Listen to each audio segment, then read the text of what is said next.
திருப்பத்தூர் மாவட்டம் ஜோலார்பேட்டை அருகே 10 ரூபாய் குளிர்பானம் குடித்த 2 பேர் மருத்துவமனையில் அனுமதிக்கப்பட்டிருக்கின்றனர். இது குறித்தான கூடுதல் விவரங்களை எமது செய்தியாளர் அரவிந்தன் வழங்க கேட்கலாம். வணக்கம் அரவிந்தன், இது குறித்தான கூடுதல் விவரங்கள். திவ்யா, திருப்பத்தூர் மாவட்டம் ஜோலார்பேட்டை அடுத்த தாமலேரி முத்தூர் கிராமத்தில் ரம்யா என்பவர் பெட்டி கடை நடத்தி வருகிறார். இவரது கடைக்கு நேற்று இரவு சென்ற மன்சூர் மற்றும் அவரது உறவினரான ரியாஸ் என்பவர் 10 ரூபாய்க்கு கூல்ட்ரிங்க்ஸ் எனப்படும் குளிர்பானத்தை வாங்கி குடித்துள்ளனர்.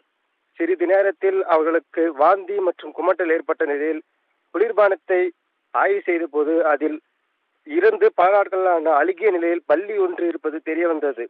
உடனடியாக மன்சூர் மற்றும் ரியாஸ் இருவரும் திருப்பத்தூர் அரசு மருத்துவமனையில் அனுமதிக்கப்பட்டனர். இதனைத் தொடர்ந்து இன்று காலை மருத்துவ அலுவலர்கள் ரம்யாவின் பெட்டிக்கடையில் ஆய்வு செய்து வருகின்றனர். திவ்யா, கூடுதல் விவரங்களுக்கு நன்றி அரவிந்தன்.